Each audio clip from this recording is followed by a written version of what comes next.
ചരിത്രവിജയം സ്വന്തമാക്കി തിരൂരിനെ പച്ചക്കോട്ടയായി കാത്തുസൂക്ഷിച്ച് ലീഗ്. തിരൂരെന്നും ഹരിത പതാകയോടൊപ്പമെന്ന് ഒരിക്കൽ കൂടി തെളിയിക്കുന്നതായി നഗരസഭാ തിരഞ്ഞെടുപ്പിലെ വിജയം. മത്സരിച്ച 26 വാർഡുകളിൽ 25 വിജയിച്ചാണ് ലീഗ് കരുത്ത് തെളിയിച്ചിരിക്കുന്നത്. നഗരസഭാ ചരിത്രത്തിലെ ഏറ്റവും വലിയ വിജയമാണ് കീഴടത്തിൽ ഇബ്രാഹിം ഹാജിയുടെയും PV സമദിന്റെയും നേതൃത്വത്തിൽ ലീഗ് കൈവരിച്ചത്. നഗരഭരണം കാത്തുസൂക്ഷിക്കാൻ പാർട്ടി നിയോഗിച്ച നായകർ അടർക്കളത്തിൽ യുദ്ധതന്ത്രങ്ങൾ പിഴക്കാതെ പടനയിച്ചപ്പോൾ പുതുചരിത്രമാണ് പിറന്നത്. അതേസമയം കോൺഗ്രസിന് അംഗബലം കാര്യമായി ഉയർത്താൻ സാധിക്കാതിരുന്നത് തിരിച്ചടിയായി. 2020-ലേതിനെ അപേക്ഷിച്ച് 2 വാർഡുകൾ മാത്രമാണ് കോൺഗ്രസിന് അധികം നേടാനായത്. തുഞ്ചൻപറമ്പ് വാർഡിലെ കോയക്കുട്ടിയാണ് പരാജയപ്പെട്ട ഏക ലീഗ് സ്ഥാനാർത്ഥി. സ്ഥാനാർത്ഥി നിർണയവുമായി ബന്ധപ്പെട്ട് പാർട്ടിക്കകത്തുണ്ടായ അസ്വാരസ്യങ്ങളാണ് UDF തരംഗത്തിനിടയിലും വാർഡിൽ പരാജയപ്പെടാൻ കാരണമായത്. ഇത് സൗത്ത് അന്നാര വാർഡിലും പ്രതിഫലിച്ചതിനാൽ ഭൂരിപക്ഷം കുറഞ്ഞത് മൂലം സൗത്ത് അന്നാരയിലെ വിജയം തിളക്കം കുറഞ്ഞതായി. 40 വാർഡുകളുള്ള നഗരസഭയിൽ UDF-ൽ ലീഗ് 27 കോൺഗ്രസ് 13 വാർഡുകളാണ് പങ്കുവച്ചിരുന്നത്. ലീഗിലെ ഒരു വാർഡ് വെൽഫെയർ പാർട്ടിക്ക് നൽകിയിരുന്നു. അവിടെ വിജയം കൈവരിച്ച് വെൽഫെയർ പാർട്ടി അക്കൗണ്ട് തുറന്നു. ബ്ലോക്ക് കോൺഗ്രസ് സെക്രട്ടറി നൌഷാദ് പരന്നേക്കാട്, നാസർ പോരൂർ, മൻസൂർ അലി വള്ളിയങ്ങൽ, മുൻ കൌൺസിലറായ KP Reena, advocate P Sebina, Shruti Rahul, P Vinod, Jyoti Manoj എന്നിവരാണ് കോൺഗ്രസിൽ പരാജയപ്പെട്ടത്. എന്നാൽ പരാജയങ്ങൾക്കിടയിലും കോൺഗ്രസ് സ്ഥാനാർത്ഥികൾ സൃഷ്ടിച്ച തരംഗം ശ്രദ്ധേയമാണ്. Akbar academy of airline studies, opposite town hall, Tirur.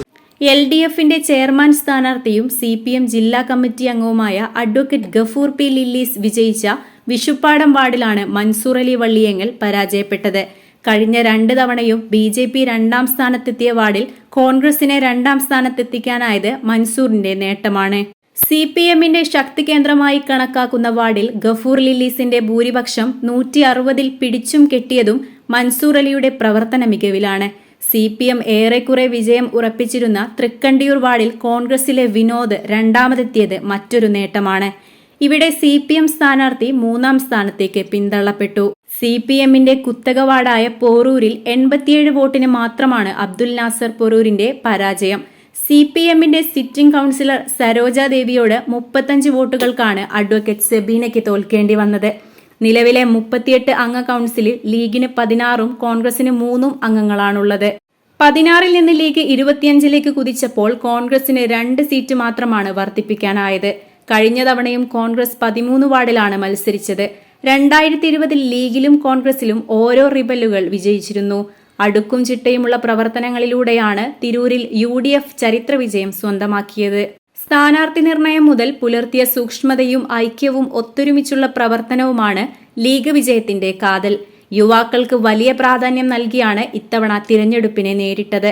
വിദ്യാർത്ഥി, യുവജന, വനിതാ പ്രതിനിധികളെ അർഹമായ രീതിയിൽ പരിഗണിച്ച് പട്ടിക തയ്യാറാക്കിയത് വലിയ തോതിൽ പാർട്ടിക്ക് ഗുണം ചെയ്തുവെന്നാണ് തിരഞ്ഞെടുപ്പ് ഫലം തെളിയിക്കുന്നത്. മുനിസിപ്പൽ കമ്മിറ്റി അധ്യക്ഷനെ കളത്തിലിറക്കുക വഴി മുന്നേറ്റത്തിന് കൂടുതൽ ഊർജം പകരാനുമായി.